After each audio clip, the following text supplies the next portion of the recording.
thought you might all want to join me in a cup of coffee today. I'm working out in my garden. You know, I still get a lot of questions on what you can and cannot compost and different ways to compost. And you know, as I learn and I go, I'll share with you. The main thing that I compost, and I think I've talked about this a lot, is cuttings from my garden. I like to go through, trim up my garden, get all the yellow leaves off. It's kind of green matter, mix it with brown, and I dump that in my compost bin. These are all my compost bins. These are all compost in place. Once they're there, I do not do anything with them. I plant in them. So I use the cuttings from my garden. Now, as far as anything else, pretty much, if you could eat it, the microbes can eat it. Here's something, dried milk, powdered milk. Found this. We have a camper that we store things in. Everybody should have a camper. I bought a camper really cheap once. And I found this in there, and this is from 2009. I'm not going to use it. I can put that in my compost bins. And being that there's a whole box, I don't want to waste all that great calcium in one compost bin. So I'm not going to use the whole thing in there. I could, but I'm going to save it. Spaghetti. You know, we're gluten-free.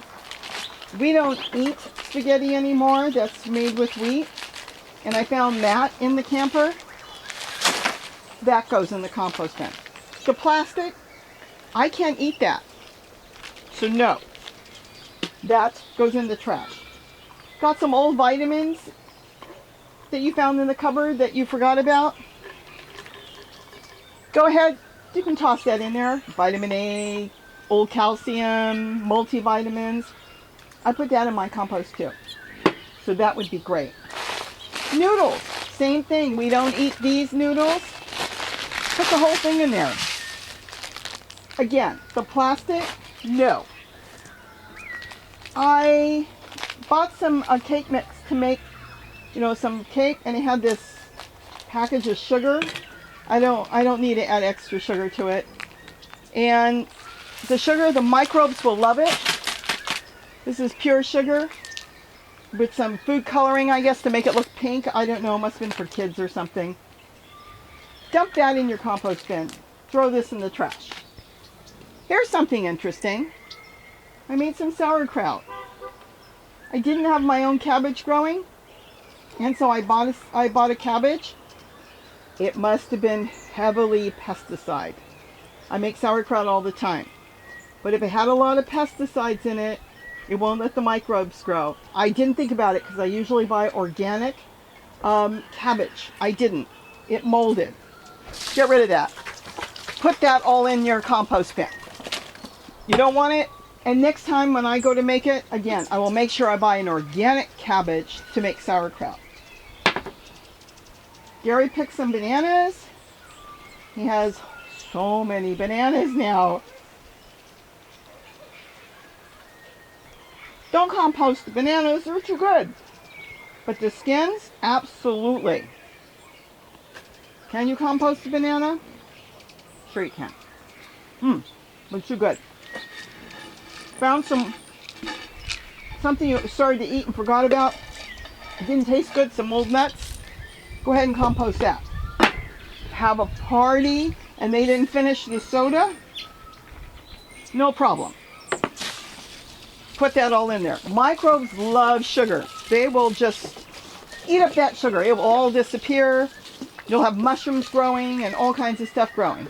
I've done it. It works. So, this you do not compost. This you turn back in and get your money. Shredded paper. Let's get into paper right now. Shredded paper. These are papers. See, they're white. From my bills. It had my address on it. I want to make sure nobody gets it. That's going to get composted in there. Now, there's been a lot of talk about color papers. I did research on this. Now, this is for the United States.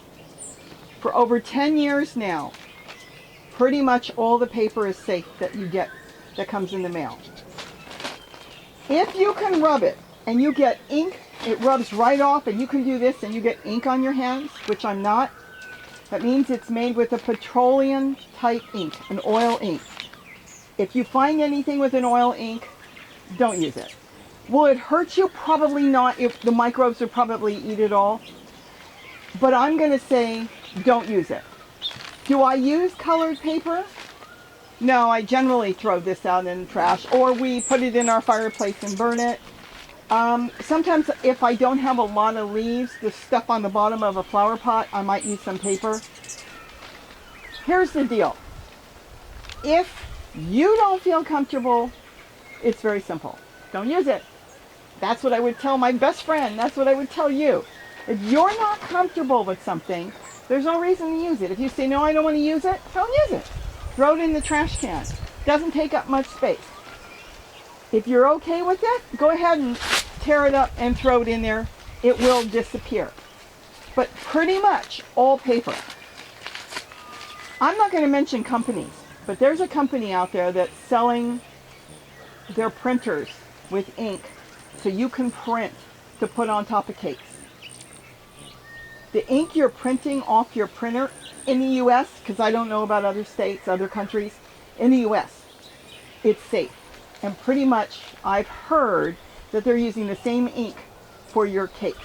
So when you print those pretty tops, you can print a photograph and lay it on top of a cake. And you print it, lay it on top, it looks beautiful.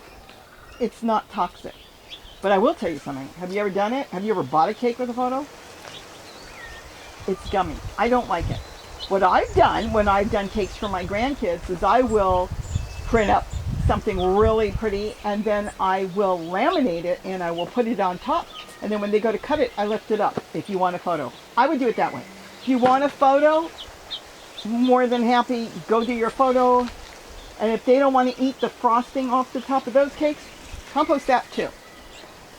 Because the ink in the United States, 90% of it is safe. Almost all of it is safe. Again, the main thing is you do what you feel is safe to do. You do what you want to do. It's yours. If you don't want to do it, don't do it. As far as composting other things, orange peels. Now, orange peels don't break down really good. They dry out and they get crumbly. But you know what? It's good. Break them up and use them. They kind of act like perlite. So what they do is they leave spaces in your compost as it's breaking down, air pockets, and then your critters that are moving in there, your earthworms, you know, your night crawlers, all your critters, all your microbes that are in there, they have places to live. So it's a good thing. Same thing with the eggshells. They take time to break down. Don't worry about it. That's good. You don't want it to turn into a solid brick. You want to have air pockets. You want to have movement in there for the creatures that are going to live in there. And you want to have spaces so when the plants start to grow in there, that they can get their roots around so it doesn't become a solid muck. This way, it's aerated with that. So that's good. Coffee grinds. We had shrimp the other night. The shrimp tails. Fish is great in there. You got leftover hot dogs, it's not going to hurt anything. If you want to put hot dogs, you want to put meat in there, if you can eat it, the microbes can eat it. Some people say no, they don't want to have meat in there. Then don't do it. Throw the meat away. I throw a lot of the meat. If we don't eat a lot of meats, but if I have chicken bones, to be perfectly honest, I tend to usually throw it out. But it will not hurt to put it in there. But that's it. Look, all that goes in there. This is all leftovers from, coffee grinds and eggshells and anything left over that you're not going to eat can go in there. So just think of it. If you can eat it, it can go in there. And even paper, you could eat it. My husband told me a story that he can remember at the fish and chip shops in Australia back in the 60s and 70s. You would get your fish and chips, your fish with your french fries wrapped up in newspaper, printed newspaper. He doesn't even know if that newspaper was safe. Nobody tested it to see if the ink would rub off. So they were wrapping up and putting that in newspaper. See, newspaper is not bad. You want to put newspaper in there, you want to put ads in there. Again, it's all up to what you want to do. It's your compost. You put in anything you feel like putting in. The other thing that's very important that I don't want to forget is as you're putting it in there and you're building up your compost bin, don't forget to make sure it stays damp, not soaking wet. Don't go out there and just flood the whole thing. Make sure it's got holes. Because we live in Southern California and we're in a major drought. I'm watching the hummingbirds fly all over around me. Sorry, they're distracting me. I make the holes a little bit further up, so in case I do forget to water it, it's always damp and it will wick up. But if you're in an area that gets a lot of rain, put the holes on the bottom.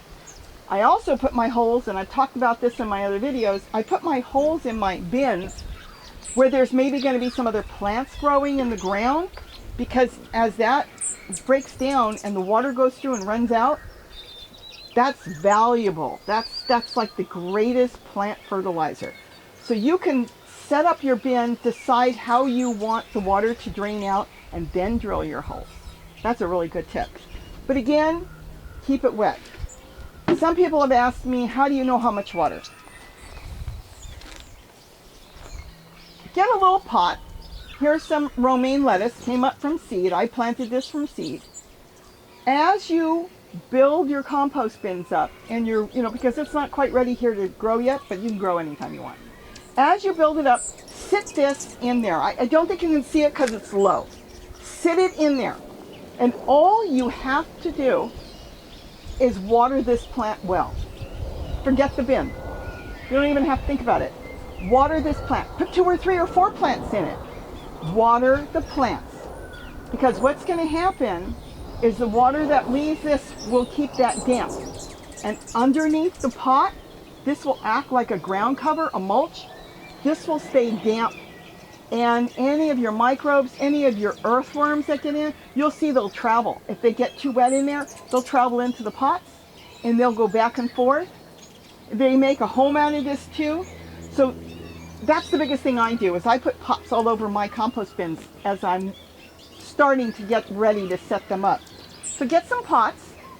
It could be flowers. You don't even have to, grow lettuce or something. If you want to put some flowers in there, that's going to work really good too.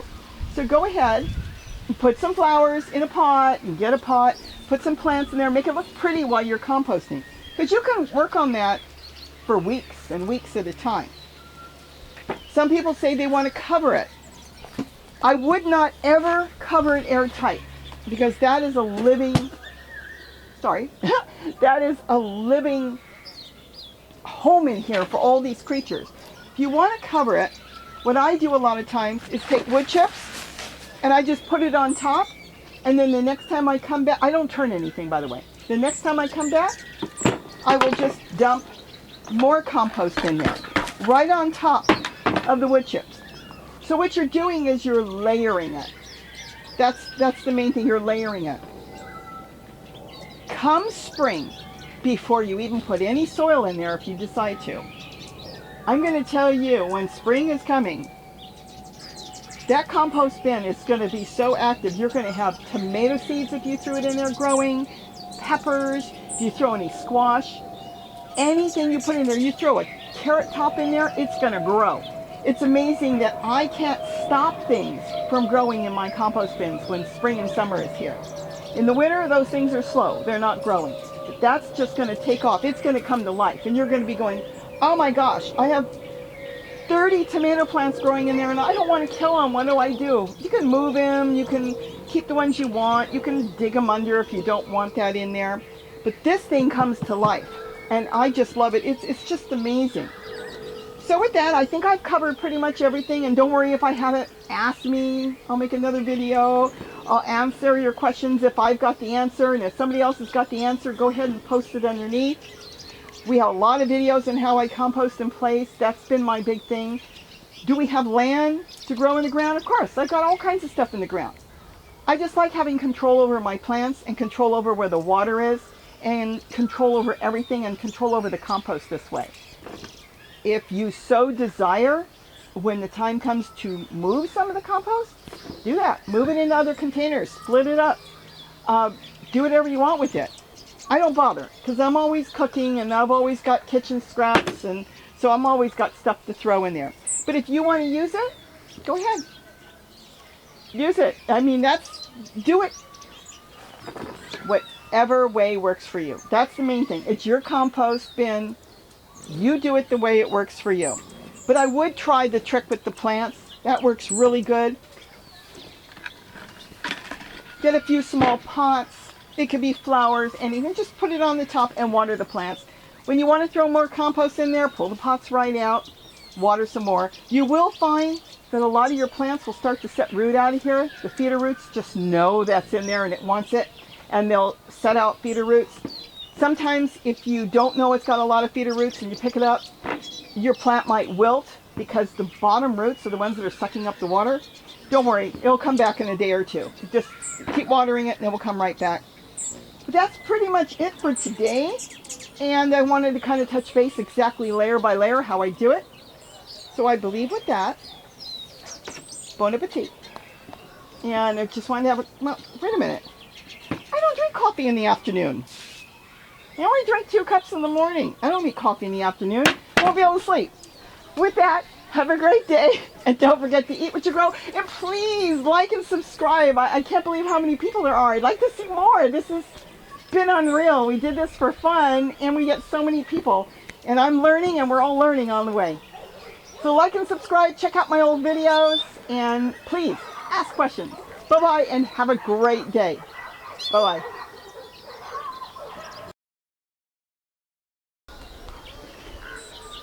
Today I'm going to talk about all the different things you can compost. And you can have a cup of coffee with me. And I'm going to show you, like, even if you find stuff like chips laying around the house, you can compost them. And, you know,